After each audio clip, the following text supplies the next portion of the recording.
www.diascongo.com, vous êtes au sein de votre émission Revendication. Ce soir, nous avons un invité de marque qui se trouve dans un cadre assez particulier parce que nous sommes invités ce soir par un mouvement d'éveil qui fait en tout cas beaucoup de bruit au sein de l'Europe.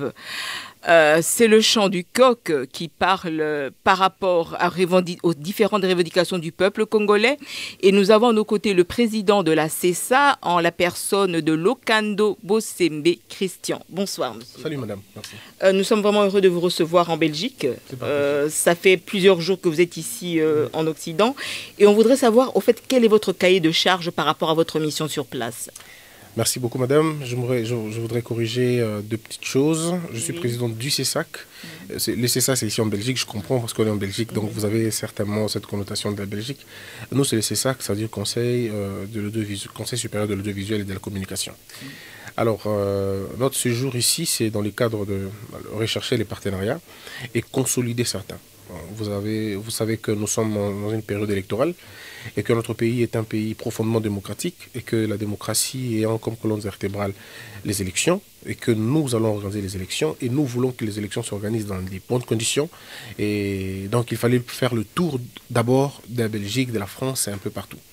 D'abord, la recherche des partenariats. Pourquoi? Parce qu'on a besoin d'accompagnement, que ce soit médiatique, que ce soit dans l'encadrement des journalistes, mais surtout dans la formation et la professionnalisation des médias. Mais aussi, question de dire que la Belgique est un pays qui a été choisi pour élire. Donc, ça va être finalement une circonscription électorale. Faut-il venir encore une fois parler aux Congolais? Voilà pourquoi, quand j'ai été invité par ce grand mouvement, par cette grande organisation, puisqu'il faut se le signaler, la diaspora, elle n'est pas que mauvaise. Il y a aussi d'un côté la diaspora du cerveau. Et donc, c'est ce qui construit un pays. Parce que si vous allez voir ailleurs, c'est la diaspora qui fait la différence. La diaspora est une force, mais une véritable force. Ailleurs, la diaspora, elle contribue dans la réflexion, dans les idées, dans des mouvements citoyens. Et un peu comme c'est le cas. Donc, quand ils m'ont dit que le chant du coq était là, j'ai dit, tiens, il y a des activités comme ça, il fallait venir. Donc voilà un peu, on est dans ça. On était en France, on a été en Belgique. Et voilà, c'était dans le cadre des partenariats, mais aussi de rencontrer les Congolais. Parce que là, ce n'est qu'un premier voyage, mais le second sera vraiment une campagne où c'est tout le CESAC qui va se déplacer. Il n'y aura pas que moi, il y aura toute l'équipe qui va se déplacer pour faire la campagne électorale, pour accompagner. Et lors de votre prochain voyage, vous allez faire que la France et la Belgique, tandis qu'il y a d'autres pays où la diaspora congolaise va voter. Donc, on fera la France, on fera l'Angleterre, on fera l'Afrique du Sud, on fera les États-Unis, on fera partout en fait. Peut-être que moi j'aurai la chance de venir ici encore, ou d'autres viendront ici, mais en tout cas le CESAC sera ici. Et quelle est votre impression par rapport aux différents interlocuteurs que vous avez eu l'opportunité de rencontrer au sein de votre séjour? Ils sont très sympas. Il faut le dire déjà que le Congo a donné une très belle impression. Nous ne sommes pas venus demander l'argent aux Belges. On n'est pas venus demander l'argent à qui que ce soit. Nous sommes venus montrer l'intérêt de promouvoir la démocratie. Et je crois que toutes les institutions qu'on a rencontrées étaient totalement favorables. Ils ne nous ont même pas laissé 2 minutes. Ils étaient tous d'accord. Aujourd'hui, j'étais au Sénat belge le matin pour montrer combien on était très attachés aux valeurs démocratiques. Parce qu'il y a des choses que les gens ne comprennent pas. Nous avons la chance, nous qui venons d'arriver au CESAC maintenant, de rencontrer un régime, sinon une administration qui, depuis 4 ans, aucun média n'a été fermé. Depuis 4 ans, aucun journaliste étranger n'a été chassé. Pendant 4 ans, il n'y a pas eu ce que l'on peut voir ailleurs, ça veut dire la coupure des réseaux de communication, il n'y a pas eu toutes ces choses. Donc, on bénéficie un peu de cet élan de démocratie qui est en train de s'enraciner. Mais comme vous le savez, la démocratie est un enfant têtu.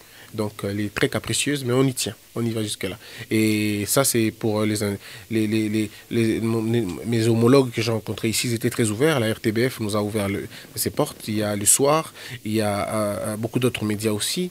Le CESA, par contre, nous a beaucoup aidé. Et là encore, il faut le dire, sans complexe, on est très avancé par rapport au CESA. Puisque le CESA d'ici, je crois que quand on fera des échanges d'expérience, ils comprendront qu'on est quand même assez avancé. Et ils vont accepter de nous accompagner. Je pense que c'est une très bonne chose. Et sans trop vouloir chercher à savoir ce qui se passe sous la table, quels sont les différents projets que vous avez pu établir avec eux? Concrètement, quel est l'avantage que, disons, les médias congolais pourront percevoir, excusez-moi? La professionnalisation des médias. Vous savez, être journaliste, le travail que vous faites est un travail très important. Oui. Et c'est un travail qui demande beaucoup, qui demande d'abord de la culture. qui demande non seulement de la culture, mais de la capacité d'analyser, la capacité d'anticiper. C'est ce qui fait généralement un problème et on va le faire. Mais je crois aussi que les journalistes congolais sont bons. Il y en a qui sont très bons. Ben, un peu comme partout, il y a ici aussi des gens qui sont mauvais. Mais là, au moins, il y a des gens qui sont bons. Il faut justement le mettre dans les conditions. Et nous avons vu comment les gens travaillent. Ici, en Belgique, nous allons simplement travailler de la même manière là-bas chez nous. Donc voilà un peu ce que nous sommes venus demander aux Belges et aux Français, leur expérience, pas qu'ils nous donnent leurs connaissances, parce que nos connaissances, nous les avons assez, mais seulement leur expérience, comment ils ont fait pour faire ce qu'ils ont. La Belgique est un grand pays, vous le savez, c'est un royaume assez important qui a vécu pendant le temps. Nous sommes encore en train de... Voilà, on a une démocratie qui s'enracine petit à petit. Il y en a beaucoup d'analystes pensent que la démocratie du Congo a 30 ans. Il y en a d'autres qui pensent qu'elle a seulement 25 ans. Il y en a d'autres qui pensent qu'elle a seulement 4 ans. Il y en a d'autres qui pensent qu'elle a 23 ans. Donc c'est dans cet élan-là que nous sommes en train de consolider cette démocratie. Voilà pourquoi il faut avoir de l'expérience des autres pour construire votre pays. Monsieur Bossembe, vous avez dit tout à l'heure, vous avez parlé de partenariat. Est-ce que vous pensez établir des partenariats que seulement avec les médias occidentaux ou non seulement aussi avec les médias d'origine congolaise, mais qui œuvrent à l'extérieur, ils travaillent, disons, en tant que représentation externe des médias congolais? Bah alors, si ils sont externes, ça veut dire qu'ils ont leurs sources chez nous. Oui, donc, on n'aura pas besoin de travailler avec des succursales. On travaille avec la maison mère. Oui, si, le CESAC comprend tous les médias congolais. Peu importe là où il se trouve. Donc, si votre média est une succursale, si je peux le dire, d'un média qui est basé au Congo, vous êtes notre partenaire d'office, sinon par alliance. Notre problème, c'est le paysage médiatique. Vous avez certainement suivi la décision qu'on avait prise, qu'on a eu à prendre, la décision de fermer les chaînes rwandaises. Parce que c'est des chaînes qui passent chez nous au Congo. Et nous l'avons décidé que ça ne passera pas. Et on a fermé. Donc, mais si ce sont des médias qui ne passent pas chez nous, ça ne nous concerne pas. Mais si vous arrosez l'espace médiatique congolais, ça nous concerne. Oui. Monsieur Bossembe, vous êtes dans un cadre assez particulier ce soir, au sein de ce mouvement d'éveil, le son du coq. Comment vous les avez connus, de quelle manière vous êtes retrouvés ce soir en ces lieux? Madame, je dois d'abord vous rappeler l'importance des chants, des mouvements comme ça. La Chine est ce qu'elle est à cause de ces mouvements comme ça. Si les Chinois ne s'étaient pas rendus à l'extérieur pour se rencontrer comme ça, parce qu'il faut rappeler, aux États-Unis, on chassait les Chinois quand ils se rencontraient quelque part. C'était des mouvements de 2-3 personnes qui se mettaient ensemble pour réfléchir comment la Chine deviendra ce qu'elle est devenue. Aujourd'hui, c'est des mouvements comme ceux-ci qui ont fait que les pays comme la Chine, comme la Turquie, comme des grands autres pays ont réussi. Même quand on parle de l'Allemagne et la France, mais il y avait des gens comme Jean-Jacques Rousseau qui ont fui la Suisse, qui sont allés en Suisse, qui sont allés rencontrer d'autres intellectuels et qui ont fait des lettres, vous les avez vus. Et il y a des gens comme Karl Marx qui sont retrouvés à l'extérieur pour réfléchir. Moi, je crois qu'avoir des Congolais à l'étranger, c'est d'une importance capitale. Mais maintenant, le problème, c'est au pays de comprendre que ces gens qui sont à l'étranger ne sont pas partis pour rien. Ils sont partis pour prendre quelque chose. Donc, des mouvements comme le chant du coq sont des mouvements assez importants. Il faut maintenant que l'État congolais mette non seulement les moyens, mais l'intelligence pour coordonner tout ce qu'ils comprennent ici. Parce que parmi eux, il y en a qui sont dans la coiffure, il y en a qui sont dans l'administration, il y en a qui sont dans la médecine, il y en a qui sont dans l'ingénierie. C'est question de dire à ces gens, qu'est-ce que vous avez vu là-bas que l'on peut reproduire chez nous? Et c'est ce qu'on appelle les transferts d'énergie, les transferts de connaissances, les transferts des cerveaux. Il est extrêmement important pour l'État congolais de mettre l'intelligence, le moyen et l'argent pour réussir à rapatrier, pas seulement les personnes, mais à rapatrier les connaissances. Et ce que j'ai aimé ici, c'est que les Congolais, ils parlent le lingala. Ce n'est pas un complexe, le lingala, c'est notre langue, c'est notre drapeau. Et à chaque fois qu'ils vous en rencontrent dans la rue, ils vous disent « Mon Mboka », vous sentez que ça vibre en vous. C'est un rappel pour vous dire que ici, nous, on n'est pas chez nous, c'est de l'autre côté.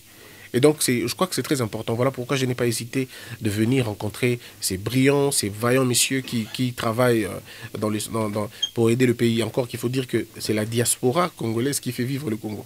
Sans la diaspora, on ne vivra jamais. Ça, c'est sûr. Oui, donc, Président Bossembe Lokando, donc la fois prochaine, on vous retrouve dans un auditoire un peu plus adéquat et plus grand la fois prochaine. On l'espère bien en tout cas. Je peux le dire sans crainte que la Belgique surtout la diaspora de Belgique, devient ma première famille. Donc à tout moment, je serai beaucoup plus à l'aise ici et je serai très tranquille ici. Et s'il faut faire des conférences, il faut le faire ici. Et je crois que c'est important. Maintenant, il faut lancer plutôt un message à d'autres frères d'autres pays d'emprunter le chemin. C'est dans la réflexion qu'on construit un pays. C'est dans la tolérance que l'on construit un pays. C'est dans les idées que les pays se développent. Les humeurs ne construisent pas un pays. C'est la capacité de voir et de comprendre qui fait en sorte que le pays avance. Merci. Bonsoir, Président. Je me présente, je m'appelle Papi Mwangui, je suis le secrétaire général et coordonnateur du Champ de Coq. Bon, je n'ai pas une grande question ou une question particulière à vous poser, mais seulement je voulais vous demander un petit conseil. Étant donné que nous sommes un mouvement d'éveil de conscience, qu'est-ce que vous pouvez nous apporter comme conseil par rapport à des réalités qui se passent au Congo? Voilà. Donc, vu que vous êtes très connu par rapport à une grande sagesse, et je vous suis souvent aussi par rapport à votre école de... Au-delà du mouvement que vous avez, mais vous essayez de mettre en place des cerveaux dans différentes matières. Et que ces différentes matières concernent le Congo. Vous savez, par exemple, nous, au pays, nous ne sommes pas plus... Notre richesse en termes d'agriculture est plus importante que la richesse en termes de diamants et de coltan. Maintenant, ici, par exemple, vous pouvez voir les exemples comme l'Israël, qui est un pays pratiquement désertique, mais qui nous fournit des pommes de terre, qui nous fournit des tomates. Comment ils ont fait pour faire pousser des choses dans le désert? Il y a certainement une intelligence. Donc, soyez ce qu'on appelle en anglais, je ne suis pas très fort en anglais, mais il y a ce qu'on appelle en anglais un laboratoire de pensée, où les gens réfléchissent pour comprendre des choses. Et c'est dans la tolérance. Vous voyez, une idée, avant qu'elle ne devienne une idée, elle passe par de chocs. Alors soyez tolérants, il faut toujours écouter les autres, être attentif, parce que l'idée, elle peut être mal présentée, mais elle est vraie. Elle est mal présentée. Alors il ne faut pas rejeter une idée parce qu'elle est mal présentée. Il faut toujours trouver le bien de l'idée, et si vous avez la capacité de l'allonger, parce que comme on dit en lingala, elamba, et cause en froissé. Mais dans elamba. Ce que vous avez dit, c'est froissé. Réponse, c'est que l'amba froissé, il faut repasser. Donc, zoar repasser l'amba, au là, c'est normal. Mais si vous avez l'amba, quand vous avez froissé, ça veut dire que vous avez même roulé l'amba. Donc, et ça, c'est de 1, de 2, cotisation, il y a un mouvement. Cotiser, cotiser moins mingi, mais au besoin, organiser beaucoup plus de conférences, beaucoup plus de visibilité. Professeur na Congo, basé belé, ingénieur et belé, basé awa, ainsi de suite. Ils allons voir vitrine, il y a vitrine, il y a connaissance, il y a un négociateur qui est à différents dans ouais. Merci beaucoup.